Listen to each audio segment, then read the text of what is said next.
What would you like to see change? Equality as in general, that's what should happen, and across all boards. Welcome back to Glamour with me, Josh Smith, and today we are joined by a genuine sporting superstar.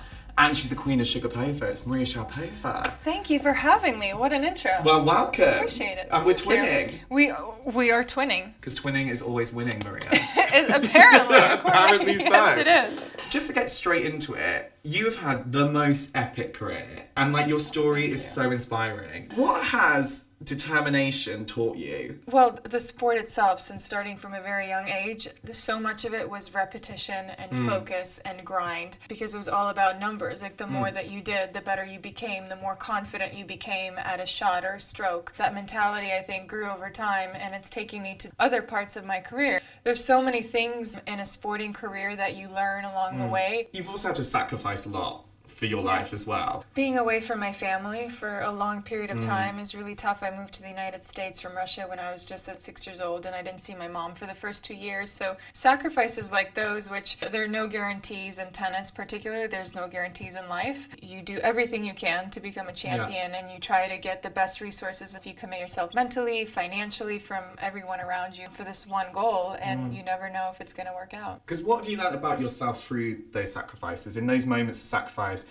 Well, I've learned that the way that I handle a situation that comes at me, for example, if it's losing a particular match that was really tough and I was up and ahead and I ended up on the losing end of things, the way that I come off the court, the way that I think about it mentally, and the way that I process it and take it not as failure but something that didn't work out, if I can think like that in my sporting world, I'll be able to take those few little things and bring it into my life. So much of life, I believe, is about perspective. You could basically teach a degree in determination.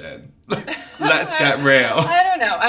I think everyone is always a work in progress, and there's some things that I'm good at, and there are some things that I'm fragile at, and some things I need to improve at. What would you say you're most fragile? I'm quite impatient, so I'm always itching to see what will come out of the work that I put in. So if you have someone here who's like, I'm feeling like I'm lacking determination, what would you say to them? Oh, keep doing it. Sometimes it only takes a few people to tell you that they believe in you. For all the others that maybe don't, if it's my family, if it's my friend, it's the people that know you and that matter to you. Their information is much more valuable because of the years that they've spent with you, because they know you inside out. Can you remember a time when they've particularly picked you up? Always. I mean, I'm an only child, so my parents, I'm like a golden child in a sense, where so much of their life is focused around me, especially when I was younger, because my father was my coach. My mother did everything in order to make me comfortable, and, she made me carrot juice in the morning because I was short, and she thought if I drank carrot juice, I would grow and I'd be taller for my sport, because I needed that. Because I think also as well, there's such an interesting debate around body image at the moment, and you've literally grown up in the public eye. You have such a healthy body image, it seems. What has your journey been like? I was a lot taller, and I was very skinny when I was young, and so I was wobbly, and I didn't always feel stable, particularly in tennis. So I was definitely an odd one out. I was doing well, and I was training so much, and I was playing tournaments, and I was beating a lot of girls that were older than I, and I don't think that was very popular. Yeah. So I felt like I was on a mission to become a professional athlete, and that mission was waking up in the morning early and training and going to sleep early, and I didn't have access to a lot of things, and not too many sleepovers and other activities or going to the mall. I didn't know any other way that kept me focused on my job. Because I think we all have down moments when we focus on our body too much and we're like, oh my God. But you literally have to go out there and compete in short dresses, in these outfits. You just have to go with it. Is that what you do? You just have to go with it. You really do. Yeah. Of course, body, when you're out there and you're sweating and you're trying to beat your opponent, honestly, you don't think about your body anymore. You're just trying to do everything you can to win. Which is kind of like a positive thing that maybe we should all do in our own lives, is actually take the pressure off our own body and actually just focus on our mind more, because that's basically what you're doing, right? Now that you've put it that way, I guess, yes. Yeah. Well, there we go. Right. There's a revelation of the day, guys. Is that a wrap? That's a wrap. We're done. Some of your press conferences, I was watching them, and the amount of sexist questions you get asked on a daily basis is actually unbelievable. How do you deal with sexist questions when you get asked them? I've been prepared ever since I was young. What's interesting about tennis is we have to go to a press conference, win or lose, after every single match. I don't think about it that much because my focus is so much of what the real job is there, is that questions can get tricky and questions might not fall in line with what you thought they would be asking you. And that's okay. I think that's kind of how life is. Like, you get things thrown at you and you have to deliver and you have to accept, and then you go on and you go on with your life. How do you actually focus? Because I think focus is such a difficult thing to do. Well, I have one priority, and I think we always know what that one thing is. For me, that's always been my sport. The feeling of just being an athlete. Like when we used to travel and you always have to fill out immigration forms and it said, what is your occupation? Yeah. My favorite thing was to write athlete. Yeah. Like, that's when I wake up and I put on my sports gear. I love that feeling of knowing that I can be better at my craft. I'll get on the court and I'll train and my mind is 100% there. When I'm off it, there's very little that I can do. So I like challenging my mind. I like putting on the businesswoman hat and being like, where can I take myself? Because another thing that's very charged around women in sport is always the equal pay debate. And you've always been such an amazing, kind of like, almost like a feminist icon in your own right, because you've been the highest paid female athlete in the world, like, you've been so prominent. How, as an athlete competing and as a woman, do you find that debate now? I still feel like it's a debate. I still feel that female athletes are fighting for that equality, which is the right thing to do. But is it right to still be doing it in 2019?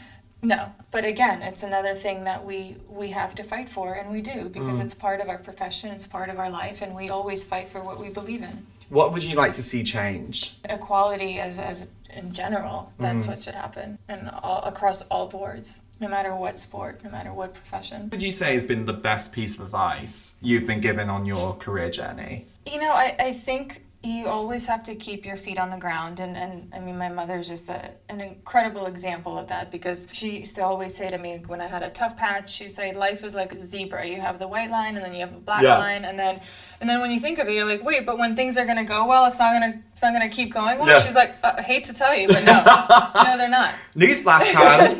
That's the trajectory of life. Like, you're always going to have ups and downs. And I know so many people have heard it's not about how you do well, but where do you find, like, the book Man's Search for Meaning? When everything is taken away from your life and when you're stripped down from all the luxuries, as little or as big as they are, and you have nothing else, like, what do you live for? I think that's a really inspiring question. In that situation, what do you live for? To be healthy, to be happy, to be around people that I love and that I admire. And I just like improving my own self. You have to get out there. You have to face opposition. You have to face your fears. You have to face things that are not necessarily comfortable. How do you deal with negativity when you come across it? Because you were just touching on social media. And that's a place where there is a lot of negativity and a lot of positivity. How do you deal with it? As long as it's just a feeling, like, it's normal to react. It's normal to be sensitive to criticism. And I don't think you should ever, stand up and say, no, that doesn't bother me at all. There are certain things that will bother you. How impactful are those words? How impactful are those people? Do they really matter to you? Is that someone whose opinion you really care about? And if it's not, okay, you're sensitive, you feel a little crappy, you'll get over it. How do you get over it? What I do and what I put out and what I give, I think, is what matters. I think opinions are healthy because that's what makes the world go round. It's like, if everyone always thought great things about what you said and what you wore, that wouldn't be fun. No. Well, it wouldn't be fun. So I accept it for what it is. It shouldn't influence or impact your life to such a huge level. When you think back to that 17-year-old girl who fell to her knees, won Wimbledon, what's the difference between that girl and the Maria that's before us today? Well, I think you live so much of life. Winning Wimbledon at 17 it's magical, and it becomes even more magical the more years that go by, because when you're in that moment at such a young age, it doesn't really hit you. You get some really cool paycheck and a great trophy, and then it's very instant. It's in the moment, but it's really the reflection that is really, really nice. What would you say to someone who was going to come to you? I'm here before you right now. I want to get a little bit more empowered like Maria Sharapova. Be yourself. In a world where we're influenced by so many people and by so many things, we sometimes lose track of what we care about, of what we want to do. Sometimes it's good to ask yourself, is that what I really want to do? Is that what I want to say? Is that how I want to go about my life? Are these the choices that are important to me? Ultimately, you have to be happy in your own skin. It takes looking into the mirror and asking yourself the question, am I happy with the choices that I'm making? But when you look back at your incredible career, and you've got so much left of your career to go, what would you say is the low you've learnt the most from and the high you've learnt the most from? I still think that maybe those are ahead of me. Yeah. Yeah, I never think that there's something that was so impactful in a way that I always consistently look back at that. Because the future's always ahead of us, right? It is, yeah. And Life is much better from the front, in front of the steering wheel, than the rear view mirror. Also, you now have Sugarpova, which is another insanely male-dominated thing is business. Right. How has it been for you being a female businesswoman? Well, I love being a female businesswoman in the candy world because it is, complete different spectrums. What's been interesting has been coming into something in which I didn't have a lot of knowledge. From that perspective, that was difficult, but I forced the questions that maybe other people in the room, men or women, didn't actually think about it because they were in there every single day. Yeah. So that I enjoy, and I've learned about the business. Speaking of growing, we just launched in England, which is very exciting. Dun, dun, dun. Dun, dun, dun. And here you are. Here we are, yes. Spraying those candies everywhere. Yes. The new Willy Wonka of the tennis world. It's one of my favorite movies. For more epic videos like this with epic people like Maria Sharapova, make sure you subscribe to Glamour UK channels now. Have you done it, Maria? Yes. Great. Right now. Join Maria and get on with it, guys.